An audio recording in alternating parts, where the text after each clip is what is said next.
Hey everyone, this is David. Welcome back behind the velvet rope. Let's just get right into it today because we are joined by the one, the only Laura Jensen with co-host Kim D. Hi guys. Hi Laura. Hi, Kim. Hi, David. What is going on? Where do we begin? Kim has wanted this to happen. Is this Hold like on, Christmas morning David, for sorry. you? Wait, sorry. There's a big screen across your face. You have to click it. Doesn't it say it says permission or something? Uh, Like if you click it, because I'm recording. oh, it says leave meeting. Got it. So click like approve. Like you clicked I'm approve, so right? sorry. I couldn't see anything. Don't worry about it. That's okay. You could see now, right? I totally can see now. Okay. So Kim D, Yes. you have asked, you put in a request many times in a row. And I've been a little Yes. busy here behind the velvet rope. It's been like, is this like Christmas morning? Because Kim has wanted you to come sit down with us, I think it's all she's asked me for. That's all I ask. I think she's never asked me for something as much in her life. No, absolutely not. Except for David to meet me in the city. That's about it. But this was my big suggestion and this was my wish and I got Well, I'm glad I could help you out. You're very persistent. it. You're very welcome.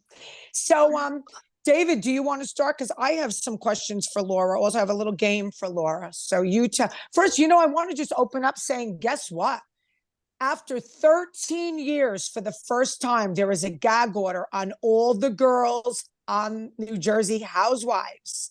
They got a gag order. It's the first time in 13 years. Melissa and Joe just announced it on Melissa's podcast. This never happened before. Can't imagine why. I wonder why. Wonder why. Maybe because someone's been too many shows.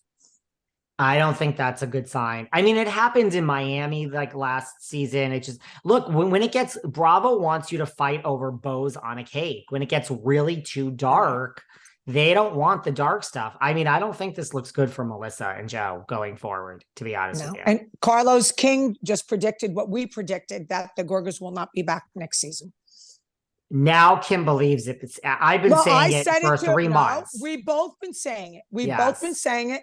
But he put the nail in the coffin today. And now they're just saying that there's a gag order. I believe, and so do a few of the other people, think that it's because Melissa's been doing the gamut. We had been talking about that Melissa's talking to everyone. I mean, any show she can do, she's been doing. They see the writing on the wall. It's not good. It's not good. They're working overtime. They are. They really are. They're working overtime. This is just where I want to start. And then we'll do all your games, Kim, and we have a lot of questions. I want David. I want you to start. I want you to start with your questions. But that was the breaking news that just happened now. It's shocking. Yeah. I just want to start because listen, I'm close to this situation in the sense that I've known you, Laura, Kim, but to me, it's so many things happen off air that never make it to air. So to me, I was saying to Kim, are you shocked that you are part of the show this season? Because I am kind of. I mean, the question's for Laura. No, I know. Yeah. I mean, I'm not on the show. As Margaret said, they didn't want me, but they've been showing me every week. Yes, they have. And I told Laura also that when they do interviews with people, if they don't make the show 1 year, they hold on to those interviews. They can it could happen in a given moment. She could get a phone call from a Bravo producer that says, Laura, never know. They take those interviews and they store them and they wait for the right moment. I mean, listen, I was off and then on and off and on. So it happens. Yeah, I mean, I don't think there's anything wrong with wanting to be on, and maybe they will, maybe they won't. My life will proceed.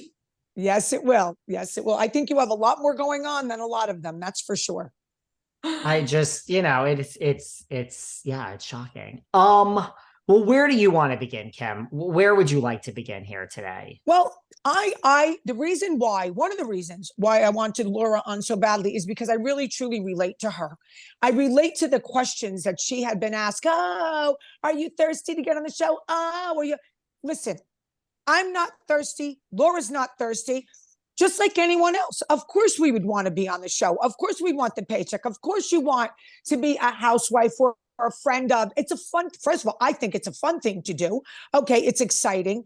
And then she has to be bashed for it because her so-called friend of 40 years talked shit behind her back, did terrible things to her. And Laura all of a sudden decides to fight back, like I fought back against Teresa. Okay, now Teresa and I, you don't know where we are right now, but I fought back, and I fought back hard, because when you get ugly, I get uglier. And I had talked to Laura about this. I said, Laura, you had every right to come out and speak your truth. You had every right to go meeting with Teresa and Jen. You had every right.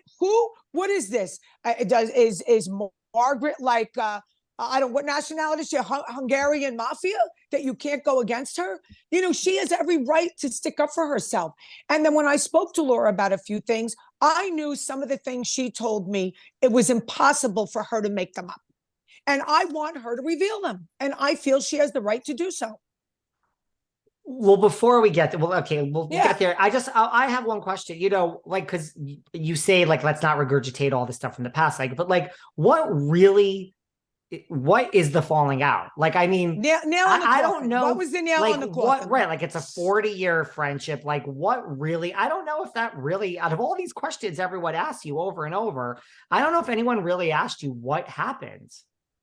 Because They did. everybody wants to believe that it was because I wanted to get on the show, but it was just a lead up to one final nail in the coffin, as Kim says. We had a falling out about a party, a holiday party. It was not filmed. It had nothing to do with filming. I just did not like the way she treated me and disregarded me. And I spoke up, and she didn't like that. And she basically put me on ice, said, we need a break. And I figured, okay, this is going to blow over. But 2 months later, it hadn't blown over, and I decided I would do whatever I wanted to do. I don't owe her anything anymore. I was a loyal friend. And it was a culmination. I think it was a culmination, yeah. Laura, because you did find out she was talking behind your back, yes. And her history of what she has told you, you believed it. So it's a culmination. The same thing happened to me. When I was filming with Teresa, I was Teresa's dearest friend. I had her back. I found out that she was talking behind my back. And I'm like, wait, what? With the way I stuck up for her and did for her and whatever, I was hurt. And it takes a lot to hurt me. I'm not an emotional person. So that's how I related to you, Laura, because I wasn't friends with Teresa for 40 years, but the girl called me 17 times a day and has admitted to that. And then you hear them talking behind your back. You're like, wait, what?